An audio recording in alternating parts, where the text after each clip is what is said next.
দেখো কবরবাসী, তোমাদের নিয়ে বক্তব্য দেওয়ার আমার কোনো উদ্দেশ্য ছিল না। আমার উদ্দেশ্য ছিল এদেরকে নিয়ে বলা, কিন্তু এদেরকে নিয়ে বলবার মতো হিম্মত আমার ছিল না। আমার চাকরি নিয়ে খবর পড়বে, তাই ভাবলাম তোমাদেরকে নিয়ে বক্তব্য দিই, তোমরা তো কোনো আপত্তি করতে পারবে না। তো তখন কবরবাসী বলে, আপত্তি নয়, করতে পারবো না, কিন্তু তুমি যদি হিম্মত করে সাহসিকতা নিয়ে এই কথা যদি বলতে, তাহলে না শুধরাতো, পাল্টাতো, বদলাতো, চেঞ্জ হতো, কবরে তাদের পরিণতি আজকে এই হতো না যেমন আমাদের হচ্ছে। তো আপনারা কি বক্তব্য শুনতে চান? মানে জীবিত মানুষের বক্তব্য না মারা মানুষের বক্তব্য? কি বক্তব্য বলেন? জীবিত নাকি? সম্মান এগ্রিমেন্ট আগে হয়ে যাওয়া ভালো। কলকাতার লোক তো, এগ্রিমেন্ট আগে না হলে মাঝখানে ডিস্টার্ব হয়ে যাবে। শুধু উপস্থিতি আমার, তো যদি জ্যান্ত মানুষের বক্তব্য শুনতে হয়, যদি জীবিত মানুষের বক্তব্য শুনতে হয়, তাহলে আমাদের আপনাদের সকলকে সজাগ হতে হবে, সকলকে সজাগ হতে হবে। তবে হাওড়া জেলার মতো সজাগ নয়।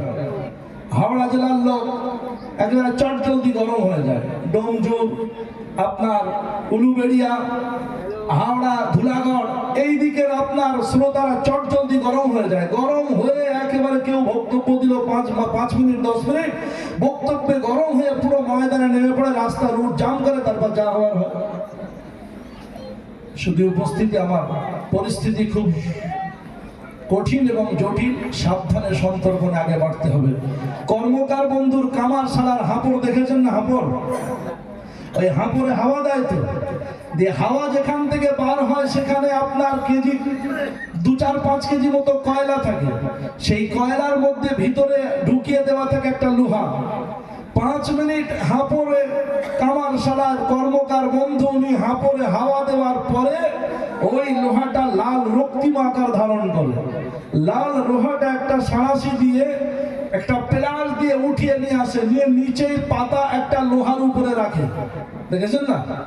আর উপরে হাতুড়ি দিয়ে ধাম ধাম করে পেটাই করে। তো উপরের যে হাতুড়ির লোহা, ওই লোহাটা ঠান্ডা না গরম? হাতুড়িতে যে লোহা লেগে আছে ওই লোহাটা ঠান্ডা না গরম? ঠান্ডা। নিচে যে পাতটা বিছানো আছে লোহার পাত, ওই নিচের বিছানো লোহার পাতটা ঠান্ডা না গরম? ঠান্ডা। আর মাঝখানে যে লোহাটাকে পেটাই করা হয়, যে বাঁকে দৌড়ায় তোবড়ায়, মুভমেন্ট হয়, পরিবর্তন হয়, চ্যাপ্টা হয়, সুচালো হয়, ধারালো হয়, যে লোহাটা পরিবর্তন হয় ওই লোহাটা ঠান্ডা না গরম? জি, ঠান্ডা না গরম? গরম। তো দিল্লিও ঠান্ডা, নবান্নও ঠান্ডা, মাঝখানে কেন গরম হতে যাচ্ছে? বুঝতে পারেন? জ্যান্ত মানুষের বক্তব্য, আপনারা বলেছেন তো জ্যান্ত মানুষের বক্তব্য শুনবো, তো কেন গরম হতে যাচ্ছেন? গরম হবেন তো বুলডোজার চালিয়ে দিয়ে, ব্লিচিং পাউডার ছড়িয়ে দিয়ে আসাম বানানো হবে, মায়ানমার বানানো হবে, আপনার এলাকায় চেনা যাবে না। এই জন্যে আইন সাথে নিয়ে নয়, আইন হাতে নিয়ে নয়, আইন সাথে নিয়ে আর বুকে কোরআনটা নিয়ে আগিয়ে চলুন ইনশাআল্লাহ। আওরঙ্গজেব রহমতুল্লাহ আলাইহি এই গোটা ভারতবর্ষ যখন আপনার বাংলাদেশ আলাদা হয়নি, ভুটান আলাদা হয়নি, নেপাল আলাদা হয়নি, আফগানিস্তান আলাদা হয়নি, পাকিস্তান আলাদা হয়নি, ভারত, বাংলাদেশ, পাকিস্তান, নেপাল, ভুটান, এই অবিভক্ত এত বড় একটা ভারতবর্ষের যিনি শাসনকর্তা, যিনি রাজতন্ত্র সামলেছেন, যিনি শাসনতন্ত্র সামলেছেন, তার কাছে একটাই পুঁজি ছিল, সেটা হচ্ছে কোরআনে কারীম, আর তার নাম হচ্ছে আওরঙ্গজেব রহমতুল্লাহ আলাইহি।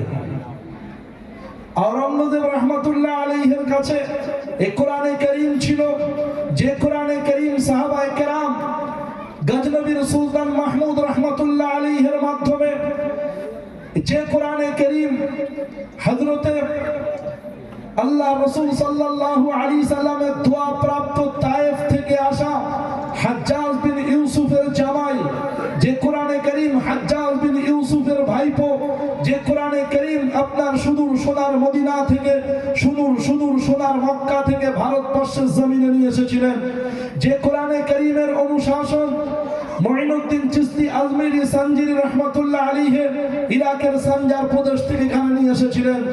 শুধু উপস্থিতি আমার, আজকের এই তাহফিজুল উলুম, আজকের এই হামিদপুর তাহফিজুল উলুম, এই তাহফিজুল উলুম ইলমের হেফাজত করে সমাজকে কি দেয়, সমাজের কি উপহার, সমাজকে কি উপকার করার উপহার দেয়, আমি 2-4 মিনিট আপনাদেরকে শুনিয়ে দিতে চাই।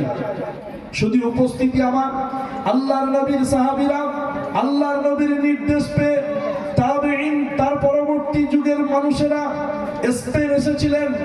স্পেনে আসার পরে তারা ইসলামী অনুশাসন কায়েম করেছিলেন। স্পেনে আসার পরে ইসলামী অনুশাসন কায়েম করার পরে পরবর্তী যিনি তাবেঈন এলেন, উনি জানতে চাইলেন যে আমাদের স্পেনে মুসলমান আর কোরআনওয়ালা থাকবে কিনা, আমাদের অনুশাসন চলবে কিনা।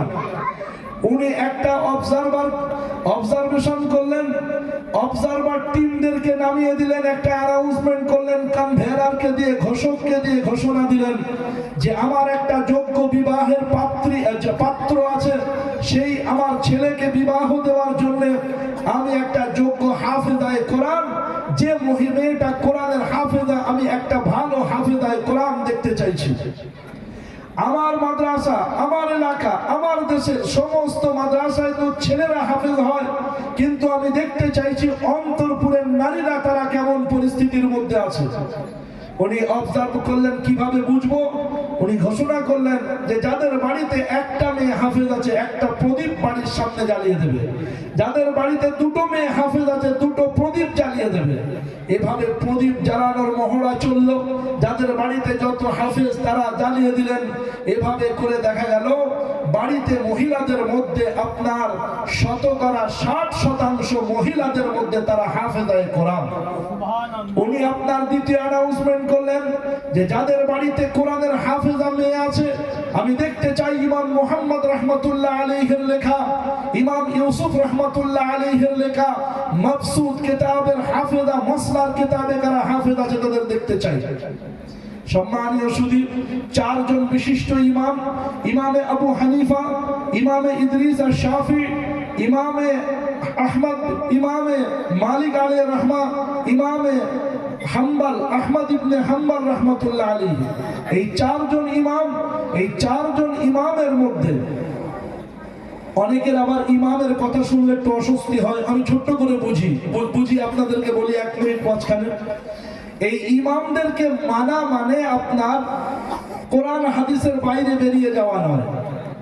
যেমন আমাদের স্ত্রীরা, আমাদের বাড়ির মহিলারা, আমাদের বাড়ির অন্তঃপুরের নারীরা, তারা আমাদের সামানপত্র, পোশাক পরিচ্ছদ গুছিয়ে রাখে।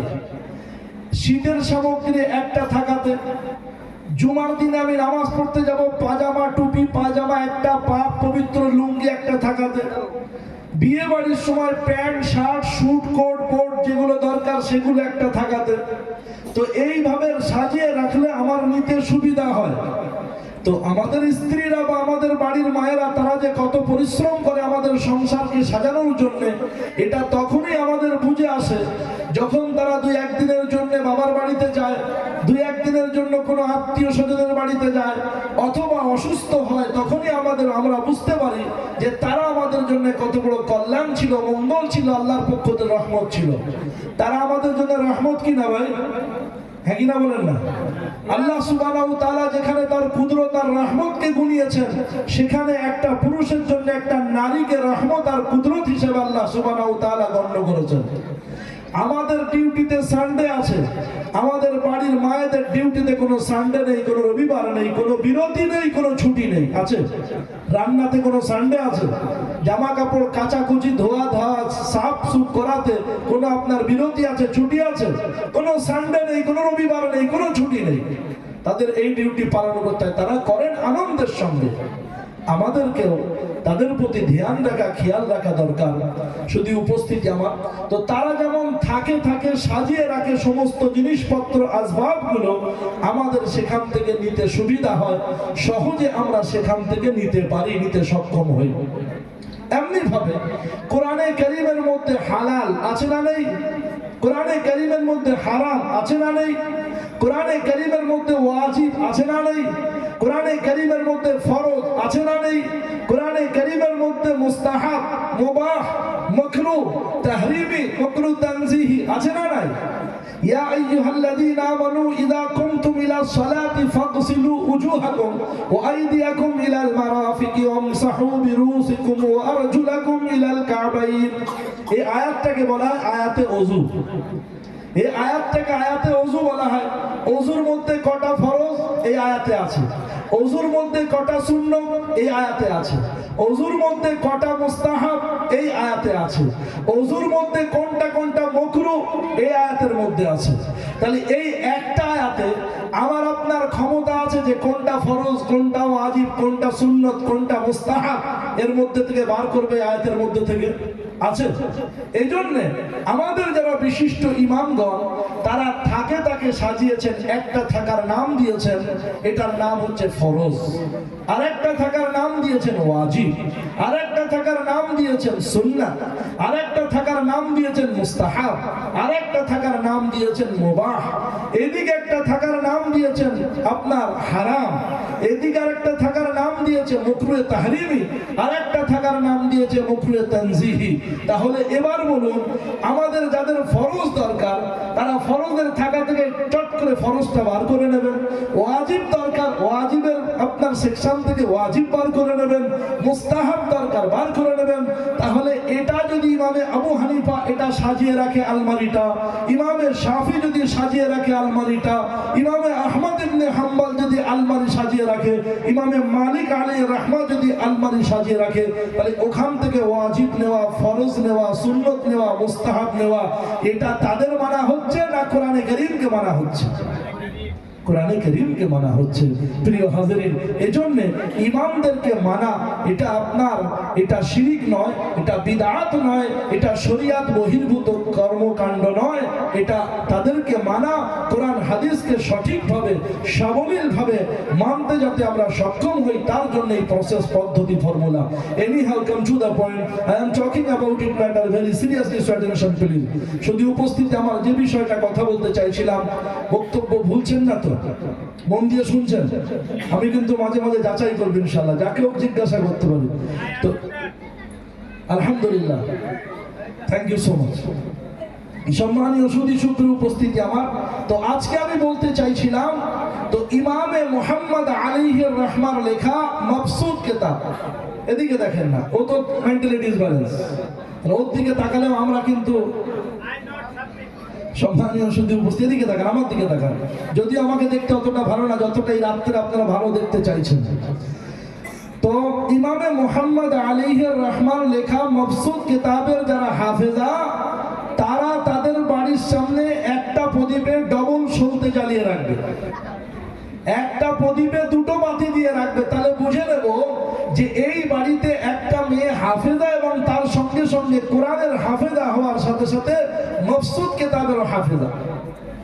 এভাবে করে উনি অবজার্ভ করলেন, ওনার অবজারভার টিম যখন ওনাকে 15 দিনের পরে রিপোর্ট দিলেন যে আলহামদুলিল্লাহ 1/3 নারীদের মধ্যে 1/3 নারী তারা মাবসুত কিতাবের হাফেজাও আছে, তখন উনি পার্লামেন্ট ভবনে এলেন, রাজভবনে এসে সমস্ত গভর্নরদেরকে ডাকলেন।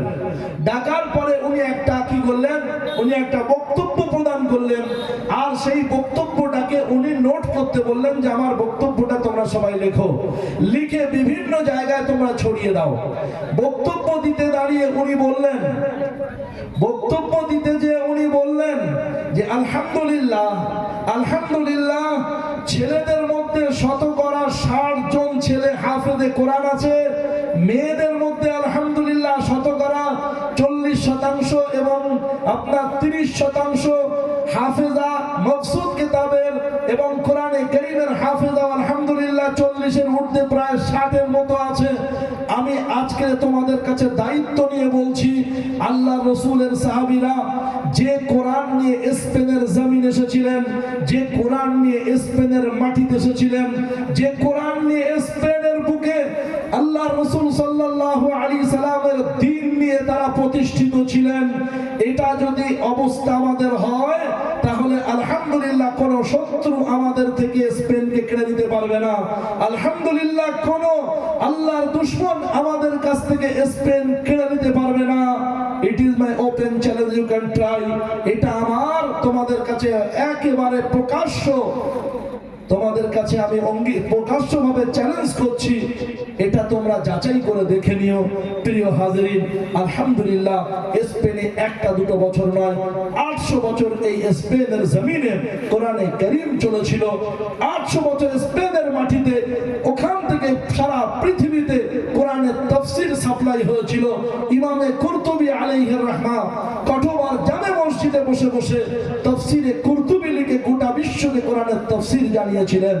ইমামে বুখারী রাহমাতুল্লাহ আলাইহি, ইমামে তিরমিজি, ইমামে নাসাই, ইমামে তাহাবী, ইমামে মুয়াত্তা ইমাম মালিক আলাইহির রাহমা, তারা আপনার এই সমস্ত জায়গা থেকে ইলমের পিপাসা তারা মিটিয়েছেন।